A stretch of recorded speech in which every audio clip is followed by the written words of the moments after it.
Hello class fourth बच्चों, आज हम लोग आपकी हिंदी की जो आराध्या बुक है उसे पढ़ेंगे।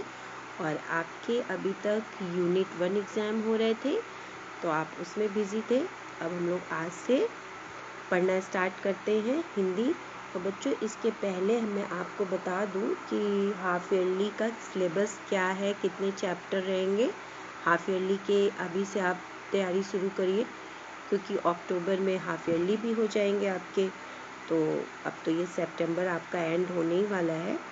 तो हाफ ईयरली के लिए बच्चों चैप्टर 1 से लेके 13 तक, ये जब आप ये वाला चैप्टर शुरू करेंगे तो इसके पहले आप ये हाफ ईयरली का अपनी कॉपी में पोर्शन लिख लीजिएगा, ये चैप्टर 1 से 13 तक, और सारे चैप्टर के नाम, कुछ काम करो, भीड़ ही भीड़, और इनके आप लोग कवि भी लिख लिया करिए। इससे क्या होगा कि आपको कवि भी याद हो जाएंगे ना, किसने क्या लिखा है। क्योंकि होता है कि कभी कभी प्रश्न में पूछ भी लिया जाता है कि ये कविता किसने लिखी या ये चैप्टर किसने लिखा है। तो ज़्यादातर तो कविता के ही कवि हैं, चैप्टर का तो कोई लिखा हुआ नहीं है इसमें। तो आपको ये ज़रूर याद कर लेना है, लिख भी लेना है, और सारे चैप्टर लिख लेंगे आप 1 से लेके 13 तक, अंधेर नगरी तक आपका हाफ ईयरली का पोर्शन है। ठीक है, तो चलिए हम लोग पढ़ना स्टार्ट करते हैं। पाठ 10, एक पत्र पुत्री के नाम। आपने अपनी बुक निकाल ली आराध्या और ओपन करिए पेज नंबर 51। पाठ 10, एक पत्र पुत्री के नाम। तो ये पत्र किसने लिखा है? जवाहरलाल नेहरू ने लिखा है, जो हमारे देश के पहले प्रधानमंत्री थे। उन्होंने अपनी पुत्री को लिखा है। उनकी पुत्री का क्या नाम था बच्चों? उनकी पुत्री का नाम इंदिरा गांधी।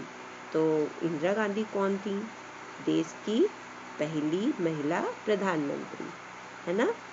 तो बच्चों चलिए हम लोग पढ़ते हैं। देखिए कि जवाहरलाल नेहरू जी ने अपनी पुत्री को क्या इस पाठ में क्या बताया है। तो बच्चों, इसमें उन्होंने सभ्यता के बारे में बताया, अपनी बेटी को सभ्यता के बारे में बताया है। और तो चलिए हम लोग पढ़ते हैं। इसमें लिखा हुआ है, बेटी इंदिरा, मैं आज तुम्हें प्राचीन काल की सभ्यता का कुछ हाल बताता हूँ। प्राचीन काल मतलब पुरानी, पहले की, तो उसकी सभ्यता का हाल बताता हूँ। लेकिन इससे पहले हमें यह समझ लेना चाहिए कि सभ्यता का अर्थ क्या है। कोश में तो इसका अर्थ है अच्छा करना, सुधारना, जंगली आदतों की जगह अच्छी आदतें पैदा करना, और इसका व्यवहार किसी समाज या जात के लिए ही किया जाता है। तो बच्चों, सभ्यता का अर्थ उन्होंने बताया कि जैसे डिक्शनरी में होता है ना, इसका अर्थ, सभ्यता का अर्थ तो यही होगा कि अच्छा करना, सुधारना, जो जंगली हैं, जैसे कि आदतें अच्छी हों, आचरण अच्छा हो, और मार पीट ये सब ना हो। तो जो जंगली आदतें क्या होती हैं? जंगली आदतें वही होंगी ना, जैसे कि मार पीट। देखते ना आप जानवर किस तरह का बिहेव करते हैं, क्योंकि उनके अंदर तो सभ्यता होती नहीं है। तो वो जंगलियों की तरह बिहेव करते हैं, किसी भी उसको काटेंगे, मारेंगे, लड़ेंगे, तो ये सभ्यता नहीं कहलाई जाएगी। तो उन्होंने बताया कि सभ्यता का अर्थ क्या होता है? अच्छा करना, सुधारना, जंगली आदतों की जगह अच्छी आदतें पैदा करना, और इसका व्यवहार किसी समाज या जाति के लिए ही किया जाता है। आदमी की जंगली दशा को जब वह बिल्कुल जानवरों का सा होता है, बर्बरता कहते हैं।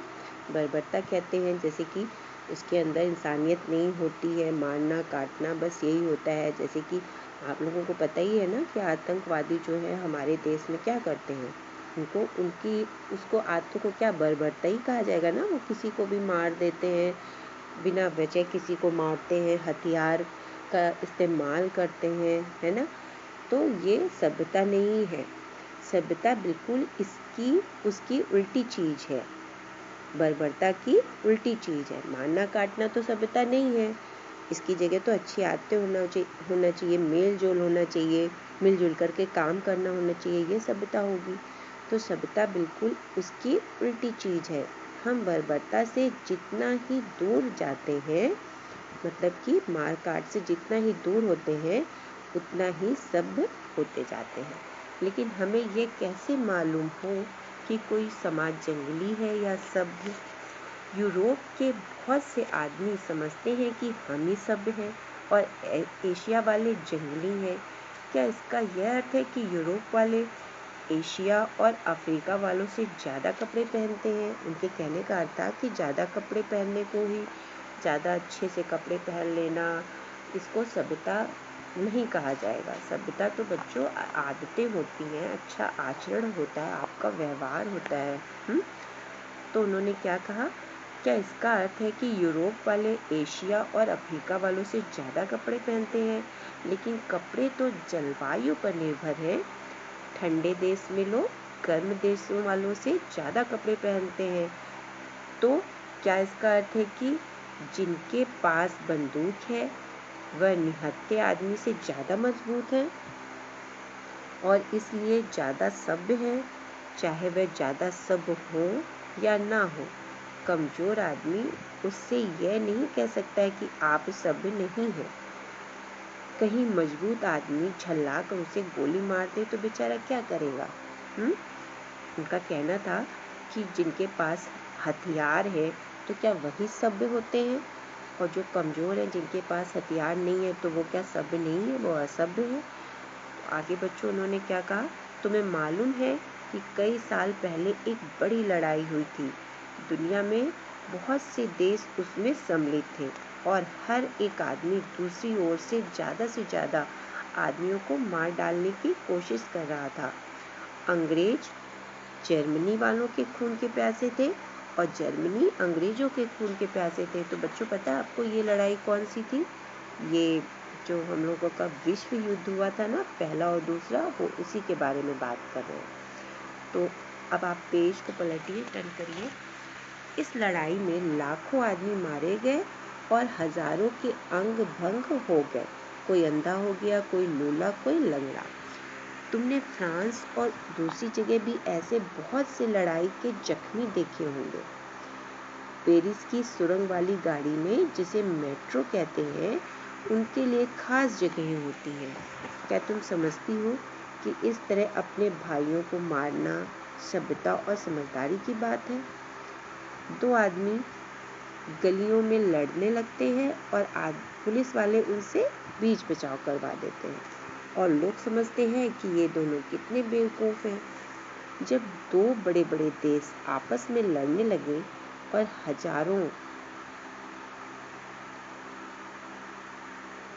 हजारों लाखों आदमियों को मार डालें तो वह कितनी बड़ी बेवकूफ़ी या पागलपन है। ठीक वैसा ही जैसे दो जंगली जंगल में लड़ रहे हों। अगर असभ्य आदमी जंगली कहे जा सकते हैं तो वे मूर्ख कितने जंगली हैं जो इस तरह लड़ते हैं। तो बच्चों उनका यही कहना था कि दो देश बिना वजह कोई भी ऐसी बात है जो बातचीत से सुलझाई जा सकती है, ना कि लड़ाई झगड़े से। जो लड़ाई झगड़े करते हैं तो उनको सभ्य देश तो नहीं कहा जा सकता। फिर उन्होंने आगे कहा, अगर इस दृष्टि से तुम मामले को देखो तो तुरंत कहोगी कि इंग्लैंड, जर्मनी, फ्रांस, इटली और बहुत से दूसरे देश जिन्होंने इतनी मार काट की जरा भी सभ्य नहीं है ना। देखो उन्होंने क्या कहा, यही कहा ना कि जो इतने बड़े बड़े देश हैं उन्होंने इतनी मारपीट, इतनी लड़ाई, कितने दिनों तक ये बच्चों लड़ाई चली थी। पहला विश्व युद्ध हुआ था तो वो भी 3-4 साल चला था और इसी तरह द्वितीय विश्व युद्ध में तो सोचिए आप 3-4 साल तक मार काट और बंदूक, गोलियां, तोपें ये चलेंगी तो उस देश का क्या हाल होगा? तो देश सभ्य कहलाया जाएगा। तो इसीलिए उन्होंने कहा कि जो इतनी देशों ने मार काट की तो उन्हें सभ्य कहा जाएगा। फिर भी तुम जानती हो कि इन देशों में कितनी अच्छी अच्छी चीज़ें हैं और वहाँ कितने अच्छे अच्छे आदमी रहते हैं। अब तुम कहोगी कि सभ्यता का अर्थ समझना आसान नहीं है, ये बहुत ही मुश्किल मामला है। अच्छी अच्छी इमारतें, अच्छी अच्छी तस्वीरें और किताबें और तरह तरह की दूसरी और सुंदर वस्तुएं अवश्य सभ्यता की पहचान है। भला आदमी जो स्वार्थी नहीं है और सबकी भलाई, जो सबकी भलाई के लिए दूसरों के साथ मिलकर काम करता है, सभ्यता की इससे बड़ी पहचान है ना। उन्होंने कहा कि वह आदमी जो स्वार्थी नहीं है, स्वार्थी मतलब अपने स्वार्थ के लिए काम नहीं करता, लोग तो अपने मतलब के लिए काम करते हैं ना, तो ऐसा आदमी जो अपना स्वार्थ नहीं देखता और सबकी भलाई के लिए दूसरों के साथ मिलकर काम करता है, तो सभ्यता की इससे बड़ी पहचान है। मिलकर काम करना अकेले काम करने से अच्छा है। तो ये बात तो सही है बच्चों, मिलकर काम करने से काम भी अच्छा हो जाता है और जल्दी भी हो जाता है। और सबकी भलाई के लिए एक साथ मिलकर काम करना सबसे बड़ी बात है। तो यहाँ पे इन्होंने लिखा तुम्हारे पिता जवाहरलाल नेहरू। तो बच्चों देखा आपने, जवाहरलाल नेहरू ने अपनी पुत्री को अपने पत्र के माध्यम से कितनी अच्छी बात बताई कि जो देश लड़ाई झगड़ा या देश क्या, जो इंसान लड़ाई झगड़ा मार काट और इन सब में लगे रहते हैं वो सभ्य नहीं होते हैं, और इसके विपरीत जिनका आचरण अच्छा हो, जो दूसरों की भलाई के बारे में सोचें, जिनके हृदय में दया हो, तो वही लोग सभ्य कहलाते हैं, है ना बच्चों। तो आप लोग इस पाठ को एक बार और अच्छे से रीड करिए। जितना आप चैप्टर को अच्छे से रीड करेंगे उतना आपके लिए जो भी क्वेश्चन है, जो भी पूछा जाता है वो आसान हो जाता है बच्चों। जब आपने यूनिट फर्स्ट में दिया होगा ऑब्जेक्टिव टाइप के उसमें क्वेश्चन थे ना, उसमें चैप्टर जब अच्छे से रीड कर लो तो उसमें आसान हो जाता है कि क्या पूछा जा रहा है, आपको क्या आंसर देना है। तो अब हम लोग चलिए ये देख लेते हैं प्रश्न पहल। आपको सबसे पहले तो ये शब्द अर्थ कर लेने होंगे अपनी कॉपी में, फिर प्रश्न पहल ये बुक में ही करिए। और ये तो आपको अच्छे से जब चैप्टर रीड कर लेंगे तो ये करने में आसानी होगी। पहला है क का, देखिए पहला, जानवरों के से बर्ताव को क्या कहते हैं, बर्बरता कहते हैं। फिर नेक्स्ट है ठंडे देश में लोग गर्म देश वालों से ज़्यादा कपड़े पहनते हैं, ज़्यादा। फिर कई साल पहले एक बड़ी क्या हुई थी, लड़ाई हुई थी। सभ्यता का अर्थ समझना आसान नहीं है, है ना। जवाहरलाल नेहरू जी ने कहा ना कि सभ्यता का अर्थ समझना आसान नहीं है, और मिलकर काम करना अकेले काम करने से अच्छा है। फिर देखिए खा में क्या है, सही कथन के सामने सही तथा गलत के सामने गलत का निशान लगाइए। तो प्रस्तुत पत्र के माध्यम से नेहरू जी अपनी पुत्री से क्या कह रहे हैं, पुत्री को सभ्यता के बारे में बताना चाहते हैं। दूसरा है बर्बरता के बारे में बताना चाहते हैं। फिर तीसरा है सभ्यता के संपूर्ण दृष्टिकोण द्वारा सभ्य समाज, सभ्य मानव तथा राष्ट्र की पहचान तथा कर्तव्य बताना चाहते हैं। तो आप थर्ड पे टिक करिएगा, ओके। फिर सही विकल्प के आगे सही का निशान लगाइए। हम बर्बरता से जितना ही दूर होते जाते हैं उतना ही सभ्य होते जाते हैं। जब आप लड़ाई मारपीट से दूर हो जाएंगे तो आप सभ्य हो जाएंगे। फिर सेकंड है पेरिस की सुरंग वाली गाड़ी को मेट्रो कहते हैं।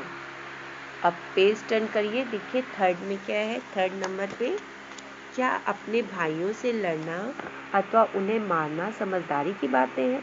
आप बताइए, समझदारी की बातें हैं? नहीं। फिर फोर्थ है परस्पर लड़ने वाले लोग क्या कहलाते हैं? मूर्ख ही कहलाएंगे, और क्या कहलाएंगे। फिर फिफ्थ है भला आदमी जो स्वार्थी नहीं है और सबकी भलाई के लिए दूसरों के साथ मिलकर कार्य करता है तो उसे क्या कहेंगे? उसे सभ्य कहेंगे, है ना।